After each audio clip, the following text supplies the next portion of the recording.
നിങ്ങൾ എത്ര പേർക്ക് ഈ ഒരു റെസ്റ്റോറൻറ്റ് ബ്രാൻഡിനെ കുറിച്ച് അറിയാം? നമ്മുടെ കൊച്ചിയിൽ ലുലു മോളിലും ഫോറം മോളിലൊക്കെ ഇവർക്ക് ഔട്ട്ലെറ്റ് ഉണ്ട്. സൗത്ത് ഇന്ത്യയിൽ പല സ്ഥലങ്ങളിലേക്ക് ഇവർക്ക് ഔട്ട്ലെറ്റ്സ് ഉണ്ട് കേട്ടോ. അത് മാത്രമല്ല ഇതൊരു ഇന്റർനാഷണൽ ബ്രാൻഡാണ്. ഇവർക്ക് മാൽഡീവ്സിലും റെസ്റ്റോറൻറ്റ് ഉണ്ട്. ഇവർ കൊച്ചിയിൽ ഇവരുടെ ആദ്യത്തെ ഡൈനിങ് റെസ്റ്റോറൻറ്റ് തുടങ്ങിയത് നമ്മൾ തേവരയിലാട്ടോ. സോ ഞങ്ങൾ ഇന്നൊരു സിനിമയെ കണ്ടിട്ട് നേരെ ഇവരുടെ പുതിയ റെസ്റ്റോറൻറ്റ് വിട്ടു കേട്ടോ. ഇവർ സോഫ്റ്റ് ലോഞ്ച് ചെയ്തിട്ടേ ഉള്ളൂ. അപ്പോൾ തേവരാന്ന് കേൾക്കുമ്പോൾ നിങ്ങൾക്ക് എല്ലാവർക്കും ആദ്യം മനസ്സിൽ വരുന്ന പാർക്കിംഗ് സ്പേസിൻ്റെ ഒരു പ്രോബ്ലം അല്ലേ? നല്ല വിശാലമായിട്ടുള്ള പാർക്കിംഗ് സ്പേസ് ഇവർക്ക് ഇവിടെ അവൈലബിൾ ആണ്. അപ്പോൾ അതിൻ്റെ കാര്യത്തിൽ നിങ്ങൾക്ക് ടെൻഷനേ വേണ്ട കേട്ടോ. സോ നാഗാസ് ഫോക്കസ് ചെയ്യുന്ന ആന്ധ്ര കുസൈനും പിന്നെ കുറച്ച് ഹൈദരാബാദി നോർത്ത് ഇന്ത്യനൊക്കെയാണ്. സോ ഫസ്റ്റ് ഞാൻ അവരുടെ ഒരു സൂപ്പാണ് ഓർഡർ ചെയ്ത്, ഒരു രസം കേട്ടോ. അത് അടിപൊളി ഐറ്റം ആണ്. പിന്നെ എൻ്റെ ഒരു ഫേവറേറ്റ് ആയിട്ടുള്ള ഗുണ്ടൂർ ചിക്കൻ ഇവിടെ അവൈലബിൾ ആണ്. ഇത്തിരി സ്പൈസി ആണ്, പക്ഷെ എനിക്ക് ഈ ഡിഷ് ഭയങ്കരമായിട്ട് ഇഷ്ടമായിട്ടോ. മസ്റ്റ് ആയിട്ട് ട്രൈ ചെയ്ത് നോക്കുക. രണ്ടാമത്തെ സ്റ്റാർട്ടറും ചിക്കൻ നിന്ന് തന്നെയാണ്. ഒരു പക്കോട പോലത്തെ ഐറ്റം കേട്ടോ. കുഞ്ഞു കുഞ്ഞു ചിക്കൻ ഫ്രൈ ചെയ്തെടുത്തതാണ്.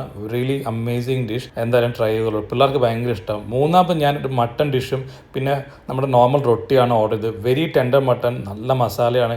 ഇതും ഇത്തിരി സ്പൈസിയാണ്, പക്ഷേ രണ്ടിൻ്റെയും combination is really good. So if you like mutton ഈ ഡിഷ് മറക്കാതെ ഓർഡർ ചെയ്യാം കേട്ടോ. പിന്നെ ഞങ്ങൾ 2 types of different biryanis try ചെയ്ത് നോക്കി. One was like Hyderabad biryani, second ഒരു ഡിഫറെൻറ്റ് ടൈപ്പാണ്. എനിക്ക് ഇഷ്ടപ്പെട്ടത് രണ്ടാമത്തെയാണ്. നെല്ലൂർ സ്റ്റൈല് കക്കിനാട് എന്ന് പറഞ്ഞൊരു ബിരിയാണി അവിടെ രണ്ടാമത് കഴിച്ച്. It was superb. ഞാൻ ഇത്രയും ഡിഷ് ഇവിടെ നിന്ന് കഴിച്ചില്ല. എനിക്ക് ഈ ബിരിയാണി ഭയങ്കരമായിട്ട് ഇഷ്ടമായി. I would definitely come to try it again. So ഇതൊക്കെയാണ് വിശേഷങ്ങൾ ഈ പുതിയ റെസ്റ്റോറൻറ്റിൽ. ഞങ്ങൾ അവസാനം ഗുലാബ് ജാമുനും ഐസ്ക്രീം വെച്ച് വൈൻഡപ്പ് ചെയ്തിട്ടോ. സോ നിങ്ങൾ എല്ലാവരും ട്രൈ ചെയ്ത് നോക്കിയിട്ട് അഭിപ്രായം അറിയിക്കണേ.